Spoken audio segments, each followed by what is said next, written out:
Olá, muito boa noite. Está começando pela TV Pantanal, canal 22, programa Opinião. Como vai? Vai bem? Uma quarta-feira, 5 de outubro de 2022. Muito bom estar com você mais uma vez. Hoje a gente bate um papo com o Beto 2-1, o Alberto Machado, Beto 2-1, que agora pode dizer assim, eu sou deputado do estado de... Aliás, o Beto teve uma campanha muito profícua, né? Ele teve um trabalho com êxito lá pelos lados da Secretaria de Esporte, né? Cultura e Esporte, e isso com certeza, não é, acabou lhe credenciando, dando um respaldo maior ainda para que houvesse êxito nessa candidatura a deputado estadual. Vamos falar sobre isso, sim senhor, o que ele pretende fazer, o que pela cultura, o que pelo esporte, o que pelo Estado. Já aqui com o Beto 2-1. E o Lorenberg Alves vai estar ajudando aqui a especular. Boa noite, meu caro. Boa noite, Paulo Coelho, e um grande abraço, mas um grande abraço mesmo a todos os nossos telespectadores, a razão maior do nosso programa. Eu quero agradecer a você que acompanha a Opinião pela internet, pelo www.gazetadigital.com.br e também pela página no Facebook da TV Pantanal. Muito bom ter você na nossa companhia. Tem pergunta? 99932-2529. Caso você tenha alguma pergunta aí ao Beto. Aliás, hoje, quando eu postei nas minhas redes sociais aí a chamadinha, né, aí teve alguém que falou assim, é meu candidato, votei nele. Quem foi? Foi a... Lembrei, a Maria, você não deve conhecer, Maria Aparecida, ela é corretora de imóveis, Maria Aparecida Bastos. Ela me vendeu um imóvel. Eu sou corretor de imóveis também. Você também é? Sou, Então, cresce tudo. É mesmo? Então, aí eu postei lá, ela postou, falou, que legal, meu candidato, votei nele, votamos nele, a família. Que bacana. Que bom, né? Beto, muito bom tê-lo aqui, bonita a sua eleição, parabéns pela eleição e que você faça jus e honre cada um dos votos que você teve. Bem-vindo aqui à Opinião como deputado eleito. Boa noite, Paulo, boa noite, Lorenberg, boa noite a todos que estão nos assistindo em casa. Que eu já tive aqui nesse grupo de comunicação como artista, como secretário do município, como secretário de Estado e agora nessa condição que me honra muito, que me deixa muito feliz, muito lisonjeado, cheio de responsabilidade de deputado eleito pelo Mato Grosso, pelo estado de Mato Grosso. Estou muito feliz, muito grato. Aproveito aqui essa oportunidade, a tua audiência, agradecer a cada um dos 26.462 votos de confiança que eu tive pela população aqui do nosso estado.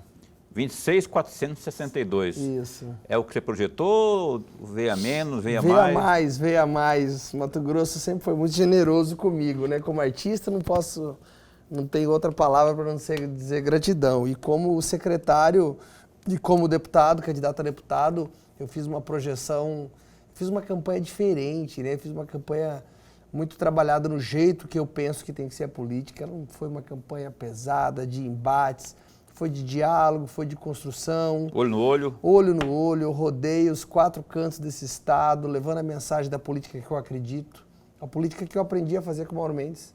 Eu fui secretário no município com o Mauro, fui secretário de Estado com o Mauro, uma política de resultado, de compromisso, uma política que muda a vida das pessoas.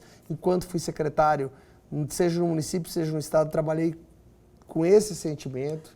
Sou um cara com foco na solução, não no problema. Então, estou muito feliz. Não existe... E um dia antes da minha eleição, das eleições, né, eu fiz uma reunião com o meu grupo. Falei, gente, eu faria... Se a gente não tiver êxito nas eleições, eu tenho que realmente refletir muito, porque eu entendo que eu fiz tudo do jeito que eu planejei, do jeito que eu queria, o sentimento, o engajamento das pessoas, tudo foi muito além, tudo foi muito melhor, tudo foi muito mais gratificante do que eu imaginava, do que eu esperava. A gente ouve, cuidado, vai entrar na política, muita traição, não tive, me senti abraçado, estou feliz. E o Mauro Mendes deu uma força, porque eu vi uns vídeos aí, ele lá, o Mauro Mendes pedindo voto pro Beto, dada a importância, e isso que ele falou aqui, né, em forma de gratidão ao governador, a linha, né, de trabalhar que se assemelha ao do governador Mauro Mendes. Professor Lorenberg. Beto, antes de mais nada, registrar aqui a o nosso parabéns, viu? Obrigado. Parabéns mesmo. Foi uma grande vitória. Estou muito feliz, muito obrigado. E depois registrar a nossa alegria em tê-lo aqui.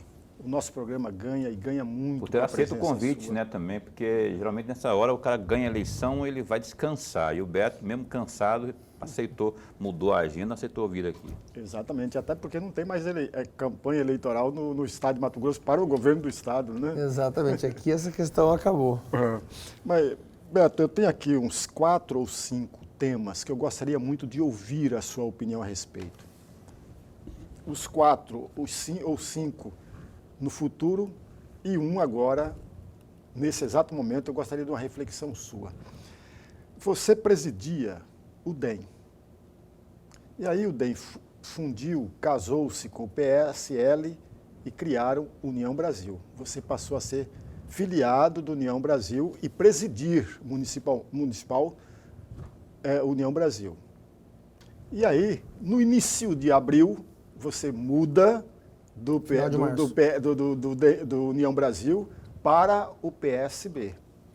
Diferentemente de outro secretário, como Gilberto Figueiredo, ficou no União Brasil.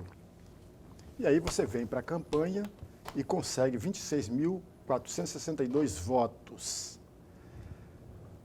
Acrescentando ainda mais o retrato. Se você ficasse no União Brasil, jamais você seria eleito. Porque o primeiro suplente do União Brasil é exatamente o Gilberto Figueiredo, que teve 28.243 votos. E aí eu gostaria muito de ouvi-lo. Que alguém deve ter buzinado na sua orelha e falar, olha, tá sai pesado, daqui, lá. porque aqui não vai ter chance. Aqui tem 6 grandes nomes. E o União Brasil jamais elegeria 5, 6 nomes para a Assembleia Legislativa. E aí, eu gostaria muito de ouvi-lo a respeito desse quadro que eu tentei desenhar. Você achou o PSB como a válvula de escape? Assim, eu preciso de um partido onde esteja mais leve, então o PSB abriu as portas, eu estou indo para lá? Foi assim? Eu fui filiado ao PSB, né? Eu era filiado ao PSB na prefeitura, quando o Mauro Mendes era, quando nós todos eram, e não podemos esquecer que eu sou um cara oriundo da cultura. O PSB tem uma militância ideológica muito forte com o segmento cultural, com a variedade de segmentos. Então, o PSB tinha uma ideologia que me agradava muito mais para o perfil de campanha que eu iria fazer. Ponto. Então, esse é o ponto, o cerne de partida, o ponto de partida da minha decisão. Com relação às projeções, quase nenhuma das projeções se confirmaram. Ninguém imaginava que o PSB faria 4, fez 4. Ninguém imaginava que um deputado de mandato ficasse fora. Ninguém imaginava que a gente, quando cria suposições, por mais pesquisas que faço, por mais tudo que aconteça, quem garante que eu não teria mais votos estando mais próximo ao governador? Estando dentro de um partido que tinha mais proximidade com um grupo político do qual era oriundo. Eu acho que a gente cria suposições, analisa friamente antes e depois, mas tem uma construção do durante que faz diferença. Eu senti muito o distanciamento, por mais que o governador sempre foi muito presente, mas eu era muito questionado. Bom, você não é o candidato do governador, você não está no partido dele. Então eu ouvi muito isso. Quantos votos eu perdi com isso? Quantos votos eu ganhei? Eu acho que é uma construção. Eu não fui para o PSB pensando única e exclusivamente na facilidade ou não de eleição. Olha só, 26 mil votos teve o último eleito aí dessa chapa, o deputado Eugênio. Ele tinha tido, se não me engano, 13 mil votos na última, pulou para 24. Não existe uma equação da qual exista uma garantia de eleição. Toda eleição só acaba a hora que abrem as urnas. Então, acho que casualmente funcionou muito bem, mas se eu tivesse ido para o MDB eu teria me elegido, se eu tivesse ido para o Republicano, se eu tivesse ido para qualquer outro partido, também estaria eleito. Talvez no União Brasil não, mas eu não pensei única e exclusivamente nisso não. Beto, e agora, como é que vai funcionar em termos de comportamento ali não sei se já foi agora, né, a eleição, mas já se abriu discussão, porque daqui a pouco O Botelho esteve aqui ontem, já abordamos esse assunto com ele, e já se vai se falar na próxima disputa, que vai ser a gloriosa mesa diretora, não é? Que vai ser em fevereiro. E o PSB tem 4 agora, né? 4. Do Max Russo. O Max Russo, obviamente, não esconde ninguém, que vai estar ali também. Como é que você vai se portar? Porque tem também aquilo que tem o próprio Botelho, que é muito ligado ao Mauro. Tem o Mauro, que também é quem você tem como referência e tudo mais, que vai ser, além de tudo, governador, né? Como é que está a sua cabeça nesse sentido, ou como estará nesse sentido aí para essas discussões na mesa diretora? Bom, eu costumo dizer que eu ainda não acabei minha campanha, né? Eu estou cumprindo os protocolos que eu planejei enquanto candidato. Ainda estou agradecendo as pessoas, eu estou respondendo as pessoas, estou gravando meus vídeos, estou fazendo visitas. Eu ainda não abordei nenhum tipo de assunto relacionado a isso, não sentei para avaliar.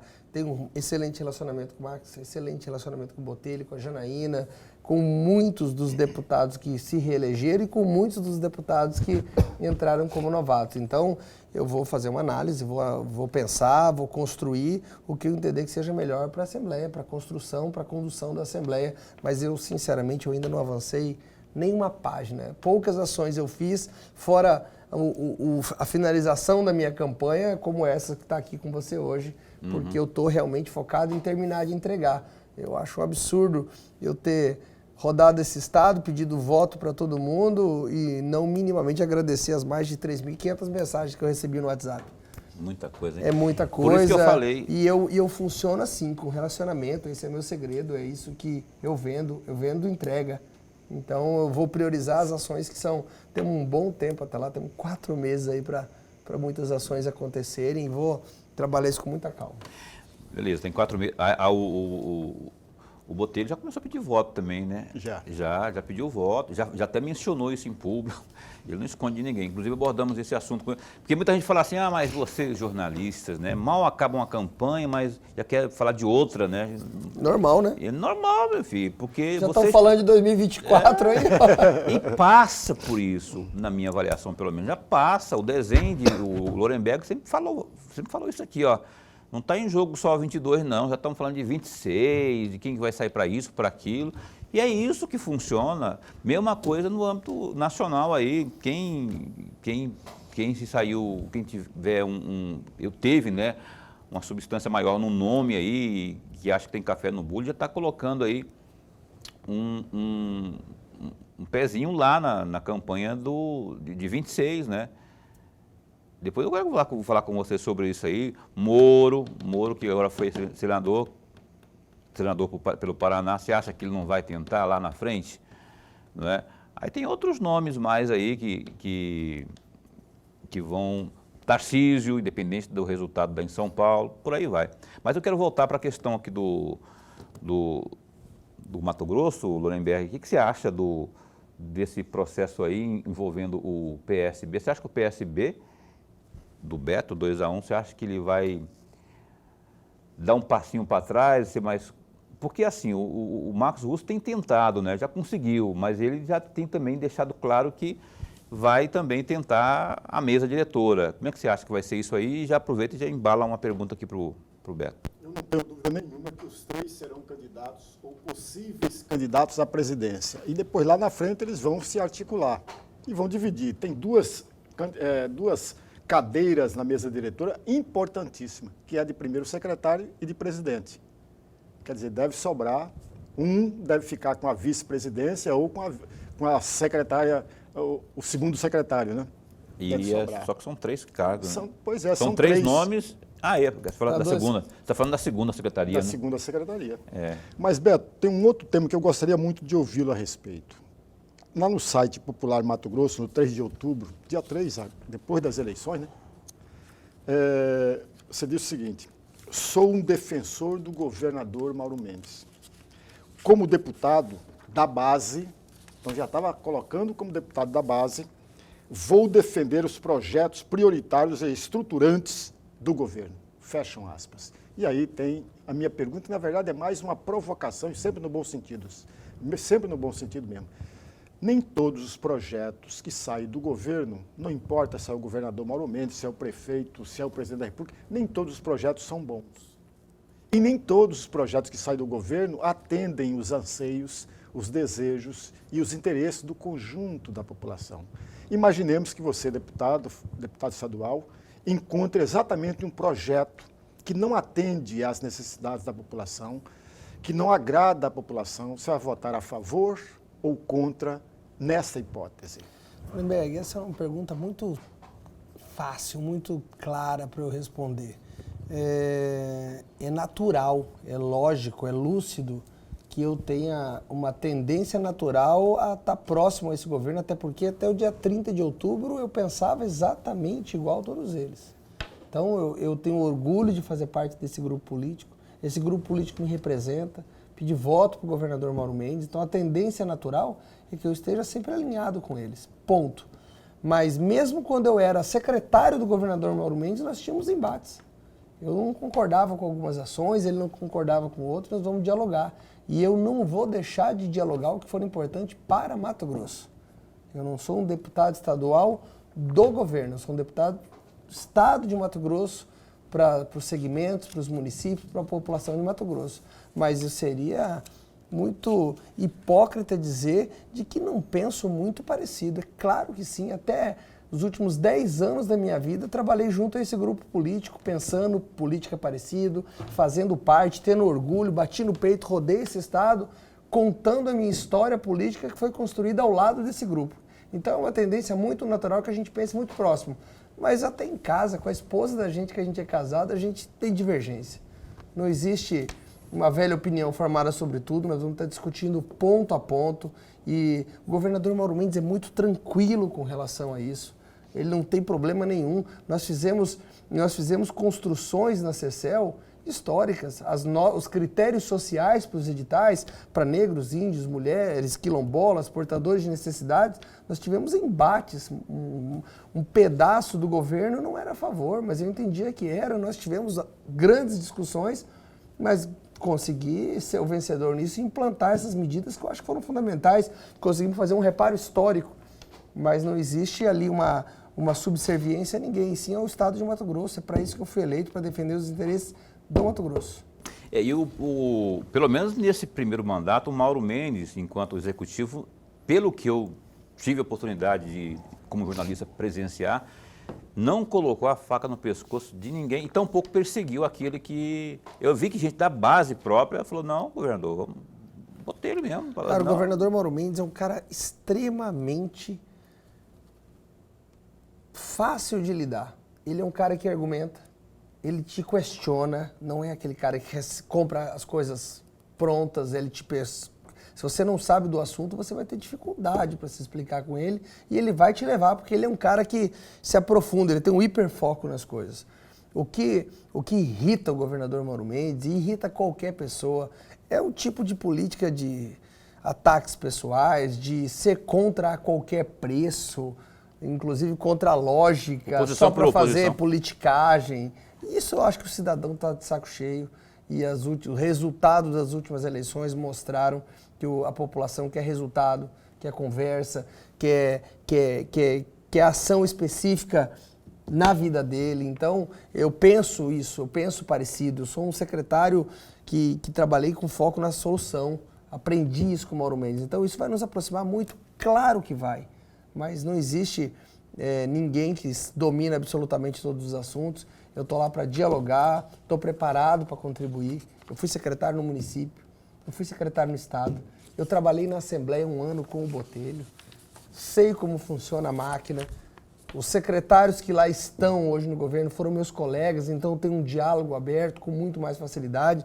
Eu sinto que para esse momento, para esses próximos 4 anos, talvez eu seja um dos deputados mais próximos para fazer esse diálogo funcionar. Por entender a máquina pública, por entender o município, entender o Estado, entender a Assembleia e ter um diálogo aberto com todos eles. Isso é importante, o diálogo aberto é importantíssimo porque na marra, na porrada, você não vai conseguir, mas no diálogo, você vai lá, mesmo que se você for de um lado oposto, né? Você chegar lá com um argumento, na pior das hipóteses, você oxigeniza o diálogo, né? O cérebro, e com isso abre espaço para daqui a pouco, quem sabe, um passinho para trás, um passinho para frente, você consegue aquilo que é o melhor termo, aquilo que você objetiva. O programa Opinião vai dar um tempo só para o primeiro intervalo comercial, não é? E já já a gente retoma aqui esse bate-papo com o Beto 2-1, um instante só. Cá estamos de volta, não falei que era breve? O Opinião já está de volta e vamos aos destaques do Gazeta Digital, www.gazeta Digital. O vereador Tenente Coronel Marcos Pacola, do Republicanos, é o 6º vereador cassado na história da Câmara de Cuiabá. Dos 25 parlamentares, 13 foram a favor do pedido de afastamento proposto por Edna Sampaio, do PT. O militar, não é?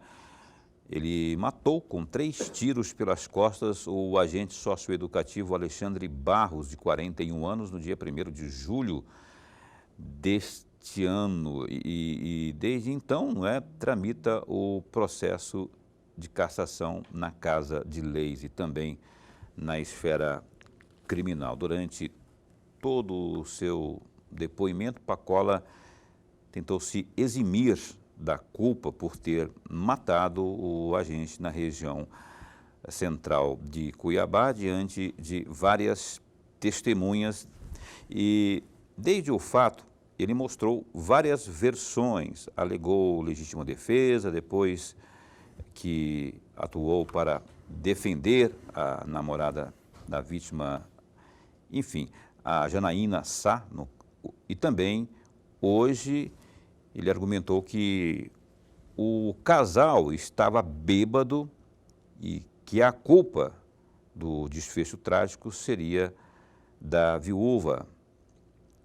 Autora do pedido, a vereadora Edna Sampaio mencionou em seu discurso após decisão que os vereadores Delcimar Silva, Lutero Ponce de Arruda, também o Abílio Júnior e João Emanuel também foram destituídos das funções parlamentares por quebra de decoro parlamentar. Decisão hoje, então, sobre o caso Pacola, né?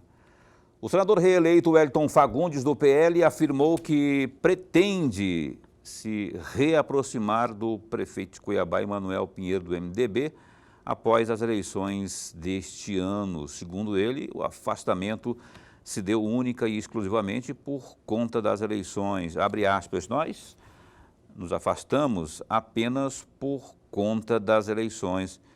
Ele tinha a esposa candidata em outra chapa, então não tinha por que estarmos juntos. Mas o filho dele, o deputado federal Emanuelzinho, do MDB, estava conosco na mesma chapa e mesmo o constrangimento por conta da candidatura da mãe, da campanha da mãe, sempre foi tranquilo e também respeitoso, fecha aspas, disse o Wellington Fagundes. Para ele, após então o período eleitoral, ele continuará mantendo o seu perfil municipalista e que não vê problema em voltar a ter Emanuel como um aliado.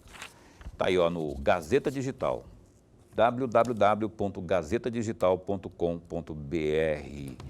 Lembrei que aquela novela lá do Pacola acabou hoje, não é?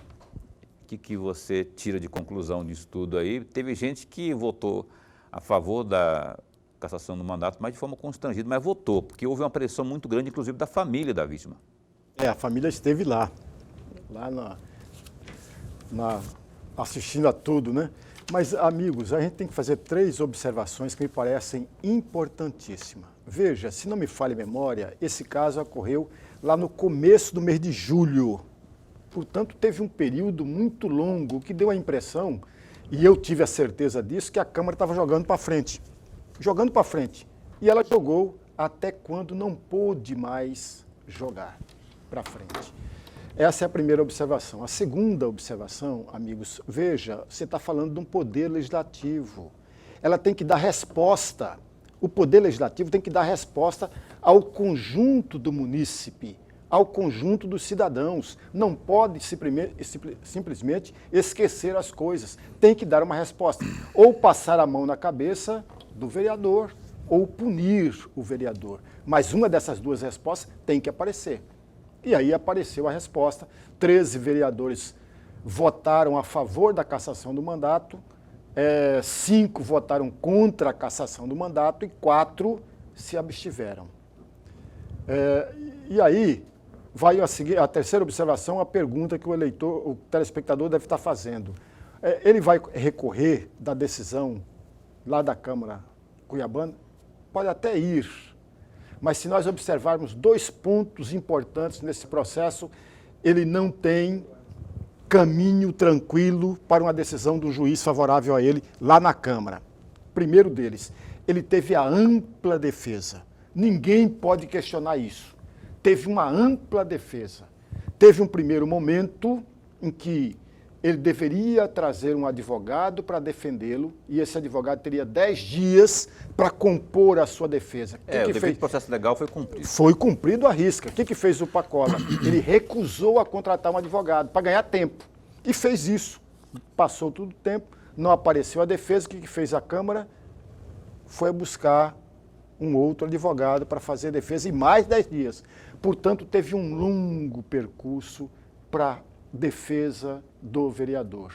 Esse é um ponto que deve ser colocado muito às claras. E um segundo, para finalizar, o rito foi respeitado religiosamente. O judiciário não pode entrar no mérito da questão, não pode questionar os números de votos de A, B ou C. Ele vai entrar na questão do rito, se foi cumprido, se teve a defesa. Os 2 itens foram contemplados. E a propósito, o Pacola aqui vai continuar respondendo na justiça por conta desse crime, não é? Ele se candidatou a deputado estadual, não logrou êxito, não é? E agora mais esse problema para ele, no caso, que foi a cassação. Voltamos aqui com a nossa entrevista desta noite, que é com o Beto 2A1, deputado estadual eleito pelo PSB. Beto, a Assembleia Legislativa, rapaz, na minha opinião pelo menos, terá um papel muito importante, preponderante quanto às políticas, à cultura, por exemplo. Por quê? Tivemos uma pandemia, embora tenha havido aí incentivos por parte do governo federal, a Lei Aldir Blanc, tudo. Mesmo assim, aquilo lá do Estado, né? Porque recurso, inclusive, do que veio da Lei Aldir exatamente. Blanc. Isso eu ia até complementar com isso. Então, assim, houve esse auxílio, vamos chamar auxílio emergencial por parte de ambos, o governo federal e o governo estadual. Mas foi paliativo, porque aquilo lá, o que se perdeu foi muita coisa. Então, há que se o quê? Na minha opinião, estabelecer regras, ou seja, leis, para que esse setor venha ganhar não só recuperar aquilo que perdeu, mas ganhar fôlego. Nossa cultura é muito rica, é muito forte, é bonita. Paulo. Só que você esteve viajando o estado inteiro, não sei se você foi lá para o lado de Vila Bela. Tive. É a coisa mais linda do mundo e cada região tem sua história e aquilo precisa ser, vamos usar um termo aqui, reavivado. Vamos lá. A Lei Aldir Blanc foi um auxílio emergencial. O edital movimentar foi um auxílio emergencial do governo do estado. A Lei Aldir Blanc, do governo federal, executado pelo governo do estado. Inclusive, nós aqui do Mato Grosso recebemos um prêmio de melhor execução da Lei Aldir Blanc do Brasil. Então, importante quanto ter o recurso é distribuir o recurso de forma que nós já falamos nessa bancada sobre isso, inclusive.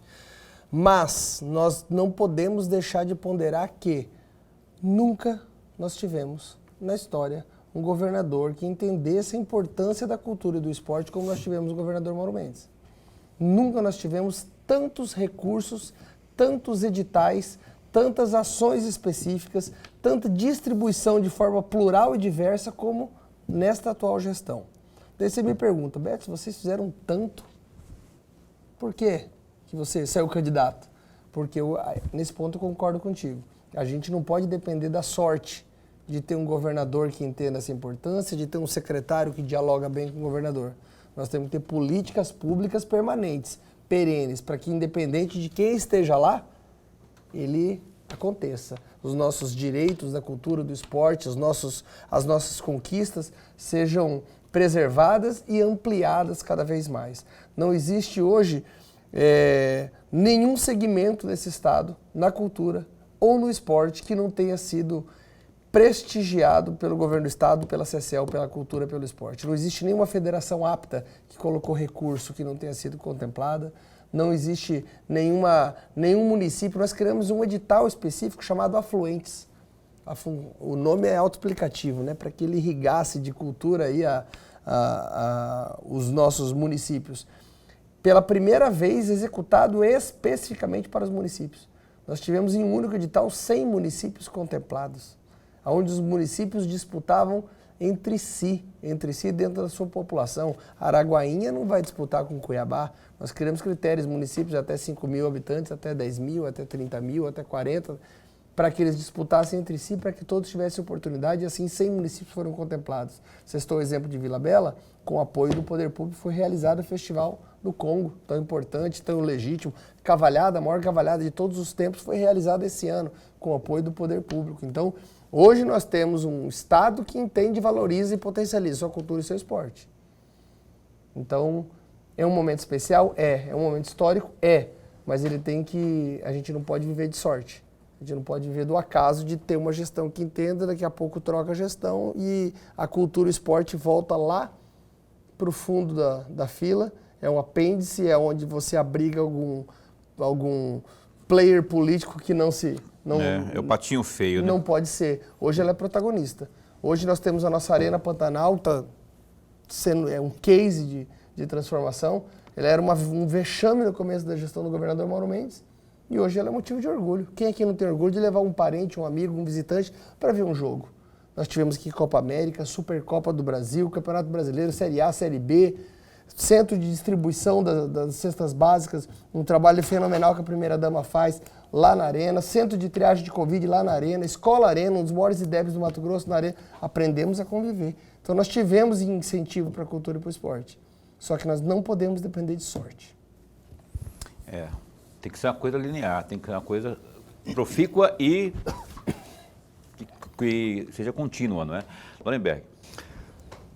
Beto, eu tenho um outro tema que gostaria muito de ouvi-lo, e aí levando para o deputado Beto 2-1, lá na Assembleia Legislativa.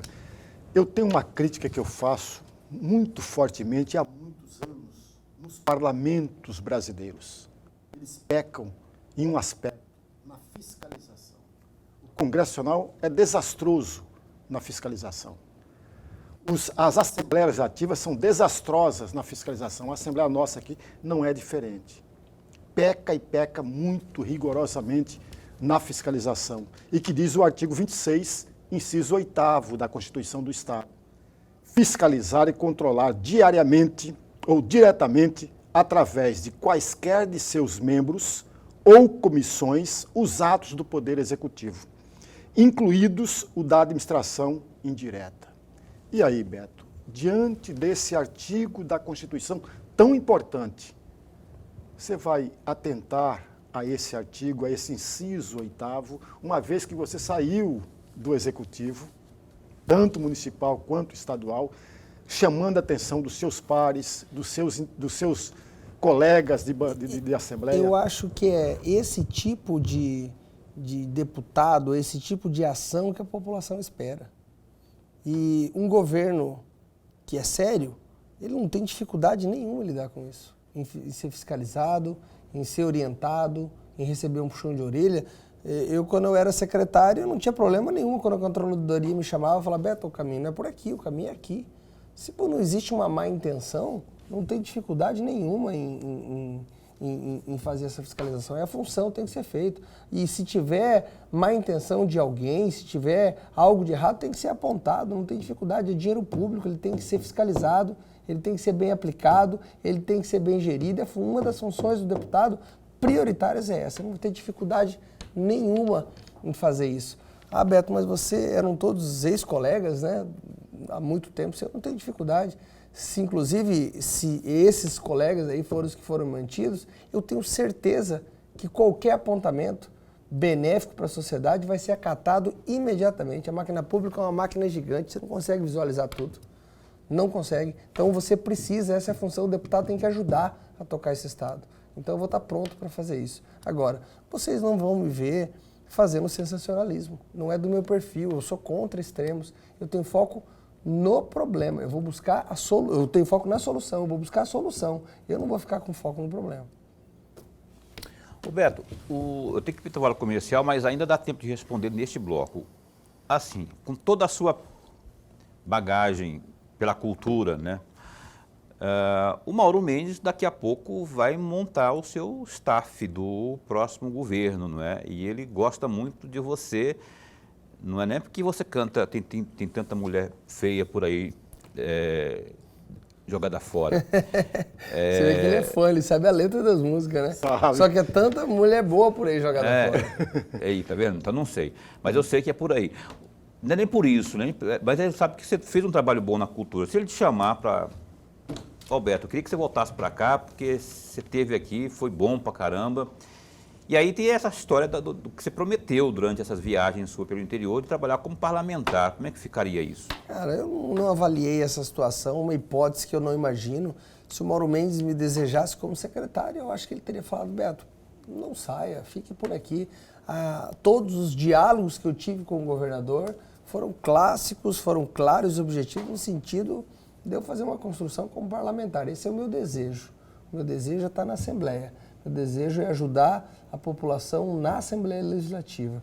Eu não tive essa conversa com o governador, vi ele rapidamente 2 vezes depois da eleição, mas eu estava lá, né? Se fosse para continuar lá, talvez ele falar, não, Beto, não vai por aqui, vamos por ali, né? Eu não vejo esse caminho sendo tomado, não.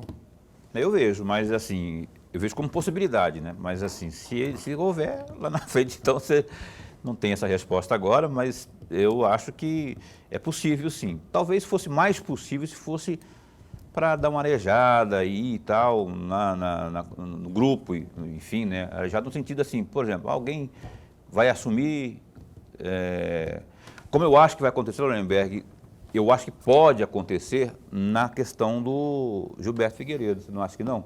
Por exemplo, ficou na primeira suplência, de repente tem algum... É o primeiro suplente. É o primeiro suplente. O primeiro suplente do União Brasil. Você não, pois é, do União Brasil, você não acha que pode ali Mas ter não, quem que ele vai puxar? Vai puxar o Dal Bosco? Não. Ele vai puxar o Botelho? Não. A não ser que o Botelho venha para o Tribunal de Contas. Aí é outra história, né? Não, aí é mais demorado também, fazendo por agora. Aí que mais que tem ele vai puxar o Júlio Campos? Não. É melhor ele levar o Figueiredo lá para a saúde do que abrir uma brecha para o Gilberto. O Gilberto é um cara que merecia estar na Assembleia, fez um trabalho gigante. Fez. Na minha opinião, a gente tem acompanhado, foi o melhor secretário de saúde que esse estado teve nos últimos tempos, enfrentou uma pandemia mundial, quase morreu enfrentando a pandemia. Pegou Covid 2 vezes, parece. Um cara que merecia estar lá. Eu mando aqui meu abraço ao Gilberto, meu carinho, minha admiração.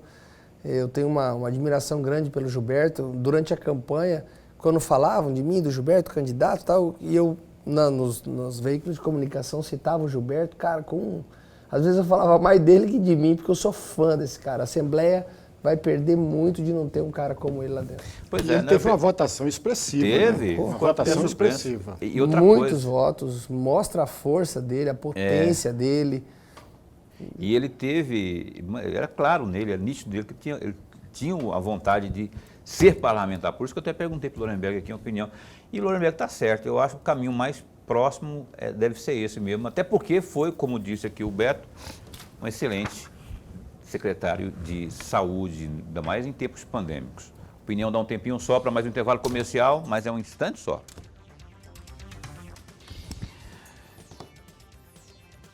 Pois bem, estamos aqui mais uma vez, estamos de volta com o programa Opinião.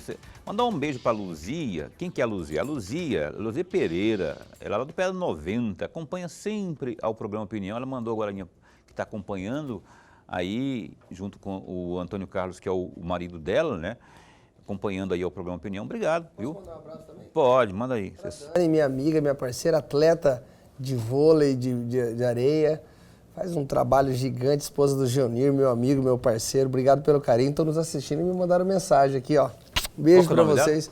Dani, ela representa esse estado em todo o Brasil, enchendo o Mato Grosso de orgulho aí. Uma atleta fenomenal. Verdade. Falou aí Beto 2 anos. Quando eu falei agora há pouco da música dele, então ele corrigiu aqui. Tem tanta mulher boa por aí jogada fora. Ele está afim de uma, mas ele já encontrou. Já encontrei, faz hora. Então, vou te colocar aí. Isso é só a liberdade poética, mas na vida real já está resolvido. Tem um recado muito importante agora para você. É o recado da Maxlog. Acompanha aí.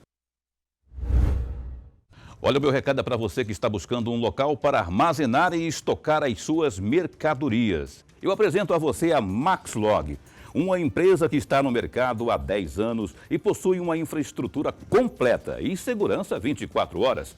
Atualmente, a Maxlog conta com 3 unidades em Cuiabá e uma unidade em Goiânia. Sua infraestrutura de galpões possui 167 mil metros quadrados de pátio e 55 mil metros quadrados de área coberta. A Maxlog tem como diferencial a oferecer aos seus clientes os seguintes serviços: monitoramento 24 horas por dia, portaria, serviços de carga, descarga para cargas batidas e paletizadas, sistema de pesagem de balança, banheiros e restaurante. A Maxlog também oferece serviços temporários de carga e descarga e ainda armazenamento.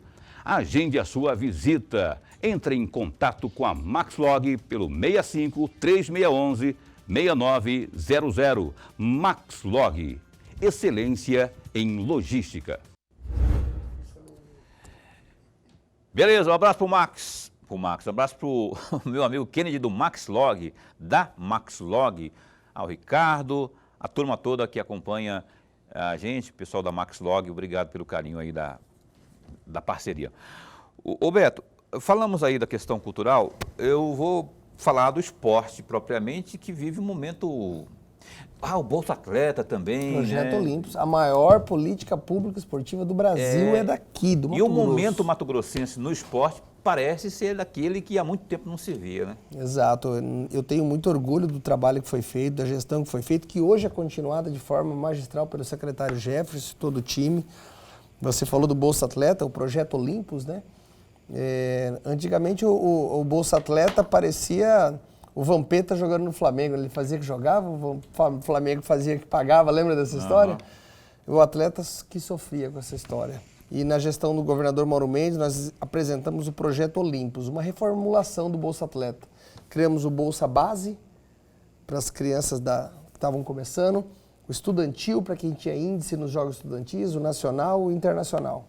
Funcionou tão bem que nós criamos a segunda fase do Projeto Olympus, com o Bolsa Técnico Nacional, Técnico Internacional, Prêmio Participação Olímpica e Prêmio Medalha Olímpica. Todos os atletas que foram para as Olimpíadas receberam 30 mil reais. Todos os técnicos, 10 mil reais. O Romário, atleta do goalball, atleta paralímpico, recebeu 100 mil reais da premiação na sua medalha de ouro nas Olimpíadas. E isso funcionou.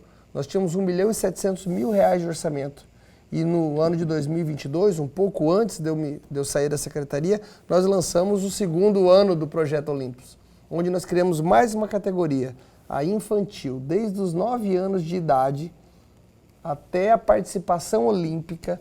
Nós temos hoje 6 milhões de reais disponíveis, pagos rigorosamente em dia. Quando o servidor público recebe o salário, o atleta também recebe, para que ele possa ter constância, para que os valores sejam justos. Hoje nós ouvimos isso da boca do presidente do Comitê Olímpico Brasileiro, que a maior política pública esportiva do Brasil é do Mato Grosso, é daqui, é o Projeto Olímpico. Beto, mais um assunto que eu gostaria muito de ouvi-lo, uma frase que você chegou a proferir, de acordo com o site do Mato Grosso, no dia 3 desse mês. Você falou o seguinte: no meu mandato, nós iremos ouvir as necessidades dos municípios e fazer as entregas necessárias para o desenvolvimento das cidades e assim levando bem-estar e melhores condições de vida para a população. Como dará isso? Um deputado estadual fará isso, ouvindo mais os municípios, as necessidades? Como ele fará isso? Eu vou te dar um exemplo. Eu sou músico há 30 anos. Eu não construí a gestão enquanto secretário de Cultura da minha vivência, da minha experiência. O estado do Mato Grosso é um estado gigante, de dimensões continentais e de necessidades distintas. Nós temos bolsões de riqueza, bolsões de pobreza. Então, o segredo do êxito da gestão enquanto eu estive lá foi ouvir. Eu não inventei e não achei que sabia tudo. Eu sentei com cada município, eu sentei com cada segmento e customizei a solução. Customizei a solução. E é exatamente isso que eu vou fazer como deputado. Eu não vou ter preguiça de atender cada um dos municípios, de cada um dos prefeitos, dos vereadores, de cada um representantes de segmentos, para buscar na construção da propositura de leis, para que busque a solução específica para cada um dos segmentos, para cada uma das regiões, para cada um dos consórcios, para que a gente seja mais assertivo. Nós não somos um estado pequeno que uma solução única, pouco pensada, vai fazer o resultado total ser assertivo. Nós temos um estado distinto, de cores, credos, de hábitos, de distâncias, de desenvolvimentos desproporcionais. Então a gente precisa fazer essa engrenagem como um carro, né? Se uma roda não está funcionando, nós temos que fazer essa engrenagem funcionar. E para isso eu vou ouvir, e para isso eu vou dialogar, e vou buscar junto ao governo do estado soluções para que a gente faça essas desigualdades, sejam sociais e econômicas, diminuírem. Ô Beto, aqui a gente fala de tudo, né? E eu gostaria muito que você se posicionasse sobre... Rapaz, não é de ver que o Ministério Público está pegando no seu pé por conta de que você teria, os seus assessores teriam distribuídos, espalhados santinhos nas margens aí, nas proximidades de onde não poderia distribuir, soltar, enfim, não é? Aquela coisa prática, não é? Que geralmente acontece em época de eleição. O que você tem a dizer sobre isso? O Ministério Público Federal. Simples, claro e objetivo. Eu sou contra essa atitude, inclusive nas minhas reuniões, em cada uma das minhas reuniões que eu estive, eu falei do absurdo e da atrocidade que é isso. Primeiro do ato de se jogar e segundo do eleitor não se informar e não querer entender a política a ponto de ter que buscar no chão uma solução para o futuro do Estado, do Brasil, do país dele. Então eu sempre fui muito contra isso. E o que aconteceu, eu fiquei sabendo ontem à noite, que em 4 escolas, uma em Rosário, a outra em 4 municípios, uma em Cuiabá... Sorriso. Se não me engano, acharam alguns santinhos meus, mas isso deve ter sido alguma atitude de alguma pessoa que não parou para pensar e tomou uma atitude indevida, involuntária, sem a nossa orientação, sem a nossa anuência. Eu sou contra isso. Eu passei minha campanha inteira falando. Era um dos temas que eu abordava, era o absurdo das pessoas que decidiam seus votos juntando o santinho do chão. E eu fazia a pergunta, alguém aqui já votou assim? E por incrível que pareça, as pessoas ainda falavam. Eu orientava para que não fizessem isso. Porque é horrível, né? Eu sou absurdamente contra, inclusive vi as escolas muito limpas aqui em Cuiabá, eu rodei algumas regiões, eu achei essa coisa muito tranquila. Tomei um susto a hora que eu vi ontem, não é uma ação... Consciente sua, consciente, né? Orientada por nós, é o meu jeito de pensar política diferente. As escolas aí, são 4 realmente, não é? Estão nessa alegação aí, Escola Municipal Jardim Bela Vista, lá em Sorriso, escolas estaduais Coronel Arthur Borges, professora Elizabeth Evangelista Pereira, em Rosário Oeste, Escola Estadual Professor Victorino Monteiro, em Cuiabá. É o que colocaram aqui no roteiro aqui. Só para deixar... mas foi isso que eu recebi ontem. Eu fiquei sabendo que não tinha só meus, né? Tinha vários. Eu vi um monte. Eu votei na 15 de novembro ali, na FATEC ali, né? Não tinha nada. Minha esposa votou no Liceu Cuiabano. No Liceu não, no Mato Grosso. Médici. Não tinha nada. Eu acho que essa é uma política que não funciona. Tem umas coisas do rito político que não agregam, só depreciam. Eu sou um cara me utilizei tanto da ferramenta digital, acredito que a gente se comunica tão melhor com isso. Não condiz com o meu jeito de pensar, com o meu jeito de agir. Entendi. Emporcalha, né? O cara que faz isso emporcalha a cidade e você quer flagrar isso, agora diminuiu muito por conta desse fator que ele falou aqui, que era digital e tal, mas ainda tem. Você quer flagrar? Eu lembro quando eu trabalhava em reportagem de rua, externa, É só madrugar, vai 5 horas da manhã perto dessas escolas, aí você vê lá a turma toda. E são os cabos eleitorais, muitas vezes sem a consciência do próprio candidato, né? Porque eles querem... Outra, eu já vi acontecer casos de adversários fazerem isso, né? Vou jogar o santinho do cara lá para prejudicar também, tem mais esse agravante que pode acontecer. Tem esse detalhe também, Lorenberg. Beto, tem um outro artigo da Constituição, o artigo 3º, inciso 8º, que eu gostaria muito de uma reflexão sua. A defesa intransigente dos direitos humanos, da igualdade e o combate a qualquer forma de discriminação ou preconceito. Se houver qualquer situação, qualquer caso, você vai chamar os seus pares para uma discussão a respeito desse artigo e desse inciso, Beto? Eu, enquanto secretário, eu vou fazer sempre alusões na minha gestão para que contra fatos não há argumentos, né? Então, eu vou demonstrar algumas atitudes. Talvez um dos maiores legados da minha passagem pela secretaria tenham sido os critérios sociais que eu criei para que os trabalhadores da cultura tivessem um acesso parelho, para que todo mundo tivesse condições de participar. Negros, índios, mulheres, quilombolas, portadores de necessidade, comunidades LGBTQIA+, todos os segmentos que sempre ficaram à margem do poder público, que não tinham visibilidade, que não concorriam de igual para igual. Eu criei critérios sociais. Eu lutei contra a Procuradoria do Estado, contra metade desse governo que entendia de forma diferente da minha, porque eu acredito que a gente tem que fazer essa defesa. Quem está no poder público, o homem público, o gestor público, o deputado, quem tem o mandato, tem essa obrigação de cumprir essa obrigação, esse direito constitucional que está na nossa Constituição. A gente precisa, trabalhei por isso, tenho orgulho de ter feito isso, essa é uma das minhas bandeiras enquanto candidato, imagina agora eleito. Eu falar do lazer também aqui, rapaz, porque o parlamento, ele tem esse papel importante ali, né? Porque tá aquela história toda, mas a Constituição de 88 proíbe que o parlamentar crie despesas, não é coisa do tipo, não tem? Que é o tal do vice-iniciativa. Mas há como, sim, abrir uma discussão ali para melhorar. Eu falo mais da Baixada Cuiabana, mas o estado inteiro é carente. Eu trabalhei em Sorriso uma época, lá numa cidade daquela rica que é aquela, não tem centros de lazer, nem artificiais, né? Porque lá a natureza é um pouco distante, né? Mas como que você pretende encaminhar essa discussão ali dentro? Bom, aqui tem um parque que o governo do estado está inaugurando agora, pretende inaugurar nos próximos meses. Vou dar mais um exemplo. Quando eu fui secretário no município, eu fui um dos responsáveis, está lá meu nome na placa, Parque das Águas. Eu fui para a China nas férias, tirei minhas férias, fui para a China numa excursão do Sebrae achar aquelas fontes que hoje fazem a nossa diversão. Então, Parque das Águas, Chenair, Complexo Dom Aquino, Porto Cuiabá, eles são espaços de lazer, de convívio, que você passa hoje no final de semana no Parque das Águas, você vê aquilo forrado de gente, você pensa onde essas pessoas estavam, né? Então, eu acredito que a gente precisa, sim, de espaços como esse.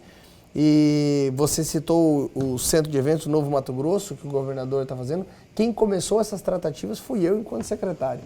Eu que fiz as primeiras tratativas, eu que fiz o chamamento público para quem tivesse disposição para fazer a doação de uma área com aquelas características para que a gente pudesse construir um espaço pensado para isso. Eu venho dessa área, né? Eu venho desse segmento, então a gente precisa de mais espaço, acredito nisso, e no parlamento eu vou trabalhar fortemente para que isso aconteça cada vez mais, que o Estado invista sim. Eu sou um daqueles que acha que com o dinheiro da cultura tem que fazer cultura, com o dinheiro da saúde tem que fazer saúde, com o dinheiro do lazer tem que fazer lazer, da educação tem que fazer educação. Eu sou contra a gente cancelar o carnaval para comprar ambulância. Eu acho que a gente tem que cada um respeitar seus orçamentos, fazer o que cada um... O nosso colega Lorenberg falou tanto de direito constitucional, é um direito constitucional a cultura, ao lazer. Então a gente tem que trabalhar para que isso seja mantido e que isso aconteça. O Parque das Águas realmente foi uma grande obra deixada pelo Mauro Mendes, o Chenair também. Aliás, o Mauro Mendes, eu conversei com ele uma vez, ele estava saindo, acabando o mandato mesmo assim. Aí ele me falou, eu falei, governador, o prefeito, o senhor podia muito bem fazer uma graça lá com a Lagoa Encantada, porque eu moro do ladinho da Lagoa Encantada, lá do CPA3, né? Você podia fazer uma graça lá, rapaz. Isso aqui lá dá um baita de um centro de lazer, já é, né? Mas não, tá muito judiadinho, né? E ali é tudo, a cara. Ele falou, Paulo, ele me falou, Mauro Mendes, naquela época ele era prefeito, falou assim, ó, se eu tivesse mais 6 meses, eu ia fazer. Se ele fosse... Falou assim, porque eu sei que ia. E aí ele falou assim, se eu concorrer à reeleição, se eu tiver mais um mandato, que ele não sabia se ele ia disputar ou não ia, né, a reeleição, eu vou fazer isso lá na Lagoa Encantada. Assim, era a nossa programação. O Tianair já existia, muita gente não sabe, mas o Tianair existia, ele era uma coisa ridícula. Aí depois eu pedi para... Aí acabou que ele não saiu candidato à reeleição, eu pedi depois para o Emanuel fazer, ele veio aqui, eu pedi ao vivo para ele aqui, eu peço, eu sou cara duro, eu peço na cara mesmo aqui. Ah, vamos fazer, até agora não saiu não, tá lá ainda, quietinho, meio feio, sem segurança, enfim. Eu tenho a esperança de que as coisas possam melhorar para aqueles lados lá. E a Assembleia pode fazer, se aqui está o representante do lazer aqui, de repente, né, dá uma cutucadinha nesse assunto. Não, e outra, tem muitas demandas que elas vão nascendo natural. Hoje em dia tem uma demanda gigante no Mato Grosso inteiro de espaços para som automotivos, para arrancadões. Hoje em dia eles se misturam com a sociedade, fazem com o centro da cidade, barulho, risco, falta de estrutura. Espaços para esse tipo de ações também precisam, eu vou trabalhar para isso. E eu tirei isso da onde? Ouvindo, eu rodei esse estado. Eu não escutei, Caroline, você falou do tempo aqui, eu tenho que encerrar já, né? Pelo meu horário aqui, já tem que encerrar. Eu quero agradecer a você, Beto, tem 1 minuto para agradecer, obrigado por ter vindo, sucesso lá, que você tenha êxito, que se tiver êxito, quem ganha é o povo de Mato Grosso. Agradeço a você, Paulo, ao Lorenberg, meu amigo, do qual sou fã de vocês dois aí, muito obrigado a todos aqui da TV que sempre me receberam muito bem, e a todo mundo que está em casa, meu, muito obrigado a todos, obrigado aos 26.462 votos de confiança que eu tive, saibam que eu vou trabalhar muito para honrá-los e com a mesma vontade, com a mesma garra, com a mesma dedicação que estive nesses últimos 10 anos da vida pública, eu conto com vocês para a gente construir junto esse mandato. Valeu, Beto, aquele abraço, Lorenberg, então, até amanhã. Até amanhã. Amanhã com a secretária de Gestão Financeira e Fazendária de Várzea Grande, a Lucinéia Ribeiro, às 7h30 da noite. Até lá, então. Fica bem, fica com Deus também.